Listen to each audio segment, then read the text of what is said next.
Good day, dental professionals. You're tuned in to the Dental Flow podcast, dentistry's go-to resource for insights into the business side of dentistry. Host Benjamin Suggs navigates you through the currents of the ever-changing dental waters. This podcast is packed with innovative practice growth strategies, insights, and expert advice tailored to help increase the flow of new, profitable patients into dental practices. Listen as Ben explores the latest trends, shares success stories, and uncovers actionable tips to elevate your dental practice to the next level. Get ready to dive deep into the currents of dental business knowledge and experience the dental flow.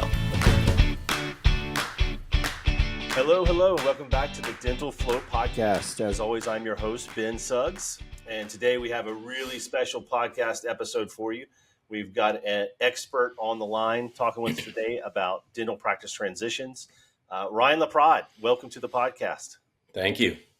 So, Ryan, you are a dental practice broker with DDS Match, and I guess the simplest way to say that is what you do is if a dentist who owns a practice is looking to sell or looking for an associate or a partner, they come to you. If they want to sell to a DSO or another dentist or however they want to do it.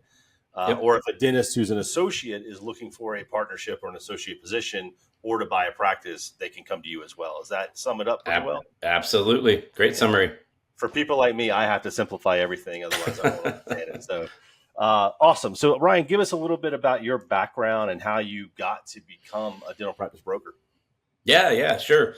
So I spent over 20 years in banking with the bulk of it, probably 3/4 of it, just financing dentists. A lot of that was financing their practice purchase.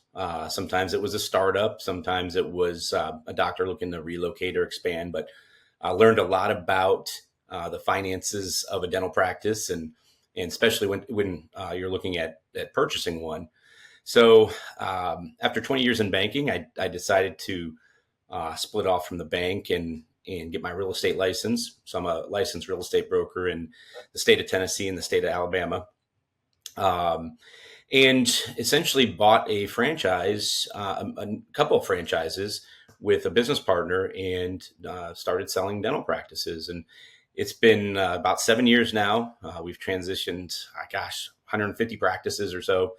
And it's just been a lot of fun and just look forward to helping these dentists find the next chapter in their career. Wow. That's overall in the dental industry, you've been 25 years, or is that what you said? Yeah. Wow. It's a long time. And that's pretty cool. Like, there are a couple things that I thought about there. You mean you really, in your beginning of your career, were helping these doctors start their practice. Didn't helping them grow their practice, helping them find the right real estate. And now you're at the other end of the practice life cycle, helping them sell their practice. I mean, have you ever worked with doctors who you initially had started years ago, and now you've helped them sell their practice as well? Yeah, it's funny. I really didn't think I'd run into that too often, but it's happened now on a handful of occasions where, 15 years ago, I financed their startup or their very first practice, and they've come to me and said, okay, it's time for the next chapter in my career and I need your help. And so, yeah, I've done it a few times, and it's fun to actually help a doctor get started and then help them, ultimately retire. So imagine, I mean, the real estate in his practice sale is a big deal. So your real estate background has to help a lot in that regard, right? It certainly does. Yeah. Some states require a practice broker to be a licensed realtor. Some states don't. I think it's very important that a broker, a dental practice broker is also a licensed realtor, because the real estate plays a huge part, affects the value of the practice. If the doctor owns the real estate, that's part of the financial piece of it, whether they're going to be a landlord and lease it back to the buyer of the practice, or if they're going to sell it with the practice, or if it's a lease space. Sometimes these large REITs and developers have some pretty complex leases, and the assignment language isn't always the easiest to work through when you're trying to assign a lease to a buyer. So yeah, the background in real estate helps almost as much as the background in finance. Yeah, I can imagine. And, I guess I just want to make sure that we clarify for people listening that you are a full-time broker, because I know that there are, and I'm not trying to step on toes or insult anybody, but there's a lot of people in this industry that they have a full-time day job, and then they kind of moonlight as a business dental practice broker on the side. But just to be clear for people listening, this is what you do when you wake up and when you go to bed. You're brokering practices, you're selling practices. All day, every day. Yeah, it's interesting. Some dentists will retire and may broker on the side. There's some that, have a regular day job and then, kind of do some brokering on the side. But for us, this is all I do. And being the owner of our business here in the Southeast, I've got a business partner in Atlanta. We take a lot of pride in what we do and making sure we do a great job at it. And, we rely on those referrals. So we work very hard to make sure all of our clients are happy in the end. And where are you sitting today? You're in Nashville, is that correct? Yep, I'm in Nashville today. Yep. And you have a business partner in Atlanta as well? Yep, and we cover the entire Southeast for DDS Match. So we've got Tennessee, Georgia, Alabama, and then the Panhandle of Florida, and then DDS Match goes across the rest of the United States with, I guess 40 or so counterparts doing the same thing in other states. And are you primarily Tennessee? And I know you as a collective, y'all do Tennessee, Alabama, Georgia, and Northern Florida, but you're primarily in Tennessee, or you do all of them? Yeah, we overlap some, but being local here in Tennessee, it makes it easy for me to kind of focus on this state. And then we've got some reps that work for us that help out in Georgia and in Alabama and the Panhandle of Florida. And of course, my business partner, he's in Atlanta, so he covers a lot of Georgia as well. But yeah, we overlap. We collaborate together a lot, and we cover that entire kind of Southeast market. And Tennessee is a big state. It could take a day to drive across that state, right? Yeah, you try to go from one end to the other. It's a hike. Absolutely. It's a long one. Well, cool, man. So I wanted to, I'd kind of jotted down some questions. So if you don't mind, I just want to jump in and start asking, because I'm excited to learn a lot about this. I know that in what we do, we're trying to help dentists build up their asset, which is their practice, so that they can have this opportunity to transition and sell it. So something I'm really interested in learning more about.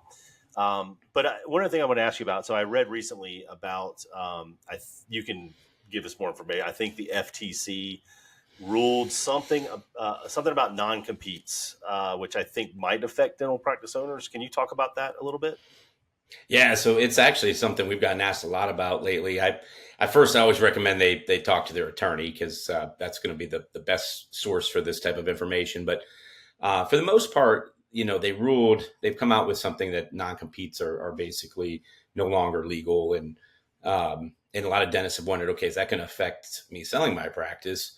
And it's, as a practice owner selling their practice, it really doesn't apply. You're still going to have a non-compete because you're an owner selling a business. So you're still going to kind of be bound to a, 10, 15 mile covenant around where you sold your practice. But it could affect practices that have associates, because those associates may not be working under a non-compete any longer. And of course, none of this is finalized. I think it's September is when it's supposed to actually take effect. And I'm anticipating there's going to be some parties that challenge it before it actually takes effect. So we'll see how it all plays out. Right now, I tell most of my clients, hey, it's business as usual. And from a seller standpoint, it's probably going to have no effect on you. So they can still put in non-competes in place for now, at least. Yeah. I mean, it's still in effect until the law takes place, the new law takes place. Yeah, and that's a big deal, I feel like, because if you're willing to bring on an associate, you don't necessarily, that's an important thing. You don't want them building their own practice space right out of the back of your practice. That could potentially be a competition for you in the future. Sure. Yeah. That's a concern. Yeah. Awesome. So, and what else are you seeing? Like, what are some trends in the dental transition market that we might want to be aware of? Yeah, sure. It's funny, the transition market is still very, very active. A lot of buyers, a lot of sellers out there. We're kind of in kind of a prime time season, because a lot of dentists, that graduate in the, May, June, July timeframe, they go into a contract, right out of school typically. And then after a couple of years working for someone else, that's when they decide that it's time to buy. So right now is a time where buyers start to really look for practices for sale. So it's been extremely active. We still sell probably 70% of our practices to individual buyers, non-corporate non-DSO buyers. And then the other 30%, those are the group practices. And we're actually seeing where the DSOs and the group practices, they've actually gotten a little pickier in the last probably, 12 to 18 months, starting to see some of their terms change a little bit where they're requiring a longer employment term for the seller. They've changed how they pay out the purchase price where, they started to reduce the cash at close and put more equity in it. So just some changes. They're still buying practices. They've just gotten a little bit pickier and just changed their structure a little bit. But overall, we're pretty excited by the activity that's happening right now. And do you find that a lot of your sellers generally want to sell and immediately retire, or do they generally want to sell and stay in the practice for a year or two or whatever that time period might be? Yeah, I'd say it's a pretty good split. Some dentists, they've kind of held on to the practice till the end and they're ready to sell it and be done. And there's other dentists who still want to practice a year or two, maybe even go just to a part-time where they're still seeing patients, but it's not they're not going in 3-4 days a week. And then there's the dentist that's owned the practice for 15 to 20 years that is thinking about selling just because they're kind of tired of the headaches of running the business, the HR, all the different things that come with that. So they're ones that are more targets for DSOs because they're ready to sell, but they still have 5 or 10 years left in their career to work. Right. So you'll have the patient loyalty still there with that dentist staying on, which is certainly absolutely for a buyer. So it's interesting. Absolutely. I'm glad you brought up DSOs and that market because I could say, in my business of dental marketing agency that we have, we are definitely seeing that. I'd say the last 2 years, we have seen the number one reason why we lose a client is because they sell to a DSO and the DSOs tend to have their own internal marketing apparatus or whatever it is. Yeah, absolutely. Is that, you kind of answered it a little bit that you're seeing maybe a slowdown, but it seemed to me like corporate was kind of taking over dentistry. Would you say that that's happening? Yeah, not at all. I think, that's the, kind of the thing, the buzz you hear in the marketplace that, you got to sell to corporate or, corporate's taking over everything. But, just when we look at our transactions, as I mentioned earlier, still 70% of them are going to individual buyers. And then, with that, the DSOs being picky, they want certain profile practices. They want a practice that has, 6+ operatories. They want to practice collecting $1 million, $1.2 million, $1.5 million or more. So, there are some dentists who have built a really successful practice where they're collecting $2.5 million, $3 million. They're likely going to have to sell to a DSO. But the vast majority, who are, collecting 1.5, 1.2 or less, they've got options. They can go one way or the other. And then for the smaller practices that are, less than 6 operatories, less than $1 million, they're likely not going to sell to a DSO. They're most likely going to find an individual buyer that'll take it over. So the individual buyer market's still extremely active. And yeah, there's a lot of corporate buyers out there, but I wouldn't say corporate's taking over. And, I would say it's probably never going to get past, 50, 60% of all practices. They have to keep providers and figure out how to retain providers as long as possible, because that's their number one problem is keeping that doctor working for them as long as possible. Right. That's a good perspective to hear, because I think there's a lot of articles and alarm bells out there about this corporate takeover of dentistry. So given that you're seeing it every day, that 70% number is good to know. Like it's still a doctor to doctor transition market happening where, and I think that, that could be good for patients too, that, there's still this you'll have corporate options, but you'll always have your private, family owned, small business doctor to go certainly to as well. Yep. That's a big deal. So, I know that there's certainly going to be differences in those transactions. So there's going to be different, and this is where you guys come in to help doctors navigate through this, whether you're selling to a DSO or just another doctor. Mm-hmm. But if a dentist out there listening to this is really considering partnering with a DSO or selling to a DSO, like, in your opinion, what do they need to be thinking about now as they approach that potential transition? Yeah. Well, the first thing is they can figure out if they're a candidate for, a corporate group or DSO. So if there's somebody that has, 5 operatories or less, they're probably not going to be a candidate unless they've got, a really good revenue flow and maybe an opportunity to expand. So, if they've got 6+ operatories and collecting over $1 million, then yeah, and they can consider it.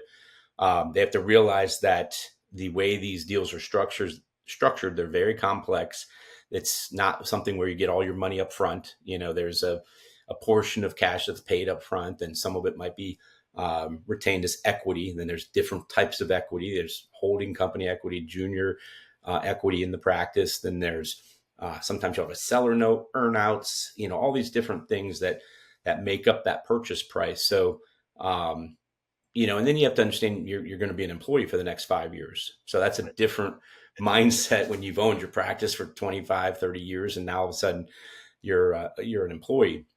A lot of people say, well, I don't want to sell to corporate or DSOs because I don't want to have to practice how somebody else tells me to. There are a lot of good DSOs out there, and there are some not good ones. The good ones, though, they don't come in and try to get involved clinically. They let the doctor do their decide how the patients need to be treated, and pretty much still remains the clinical lead in the practice. But it is something where I would highly recommend the first step, if a dentist is considering it, is to talk to somebody who transitions practices, because these things, DSOs, they negotiate those deals every day for a living. And normally, if you're a dentist, this is the one and only time you're going to go through this type of negotiation. So having somebody on your side to not only help you understand all the different points of the deal, but to help negotiate the best possible deal and protect you from a risk standpoint, it's important. It's funny. I've had a couple referrals come to us that kind of illustrate the importance of having somebody help you. We had an attorney come to us and refer a dentist who had been negotiating. He had a large practice collecting almost $5 million. So his only option was, he's got to sell to a DSO. And he spent about 10 months negotiating on his own with 3 different groups. And he was getting about 100% of collections for the sale of his practice. So almost $5 million, which is great. And then of that, he was probably getting, I think the best offer was $3.2 million in cash at close. The rest was put in equity or earnouts. And the attorney suggested we help the doctor, talk to the doctor. We ended up engaging him and took his practice to market. And so crazy, these numbers, but we ended up selling the practice for $10.2 million. So he had a potential of a $5 million loss by not engaging somebody and taking it to market. We negotiated over $7 million of that cash at close. So more than double of that money was guaranteed he was getting it at closing. So, that's an extreme example. I had another example where it was a financial planner was talking to a dentist. His practice was more of your normal size, 1.1 million. He had been talking to 2 groups. He was in a rural area, so he was getting offers in the 900. I think 940 was the best he got.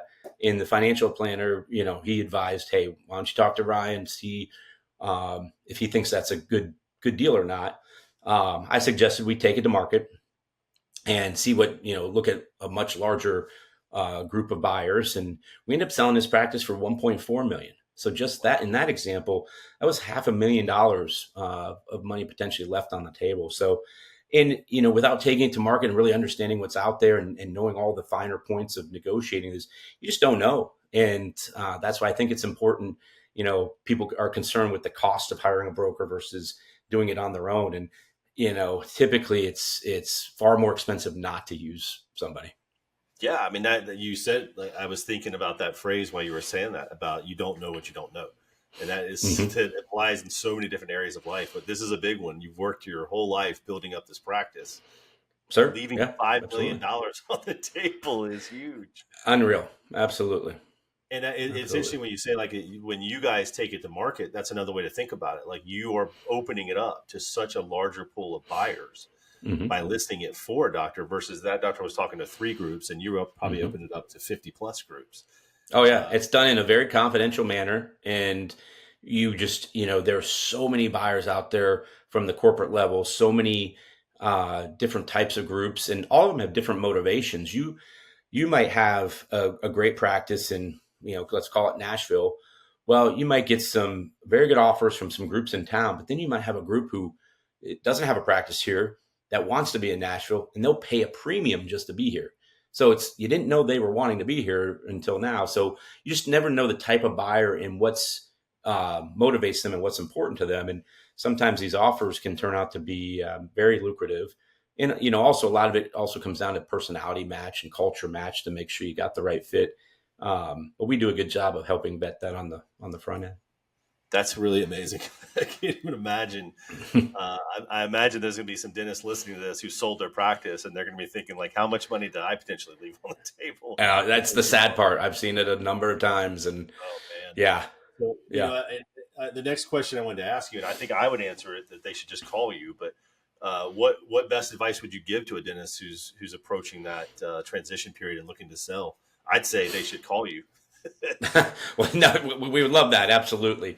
The number one piece of advice I can give anybody who's a practice owner and in that timeline of needing to figure out a transition plan is to prepare and start as early as possible. 5 years, 10 years out, talk to somebody, put a plan in place, understand the process, understand your practice value as it is now versus where you need it to be when you're ready to sell the practice. So having those conversations sooner than later, calling us and saying, hey, I want to transition in 7 years.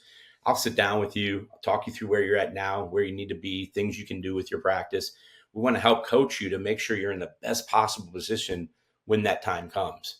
It could be looking at your lease and making sure you have the right language in your lease.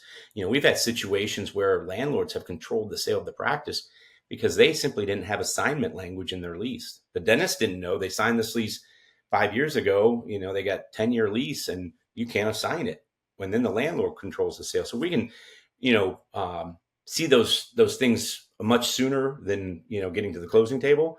We can help the dentist avoid pitfalls, then also help them maximize the value of their practice. So my best piece of advice is start early. And of course, yes, call a professional to help because you're just going to do better in the end.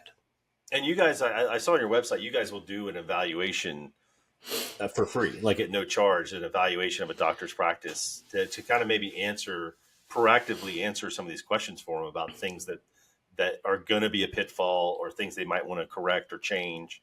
Is that what you guys offer?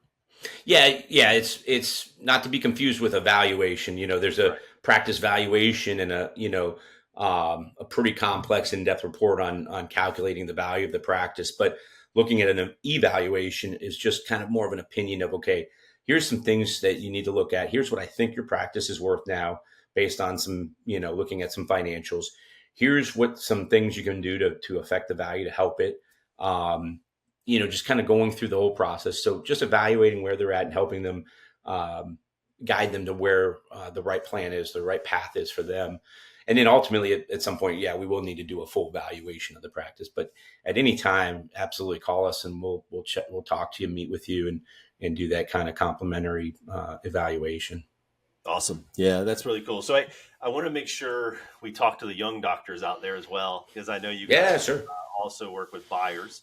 Yep. So, I was, again, looking at your website and I noticed that you have a nice, pretty sizable database of practices that are for sale in the Southeast that, maybe a young doctor up there in New York City is listening and wants to move to a nice warmer climate with a lower cost of living. There's a good opportunity for them. But, and I imagine, I'd like to hear just some general advice for buyers, but also, just looking at a listing on a practice, I imagine you guys are also able to help these young buyers match correctly with a seller. So it's not just the numbers, it's a practice that they'll be able to move right into and succeed and thrive in versus potentially having a hard time, retaining patients and all the stuff that happens in a transition. Yeah. Yeah. It's funny, you say match the right practice, and, DDS Match, when this company got started, we're a 15-year-old company. It was loosely based off of the match.com concept.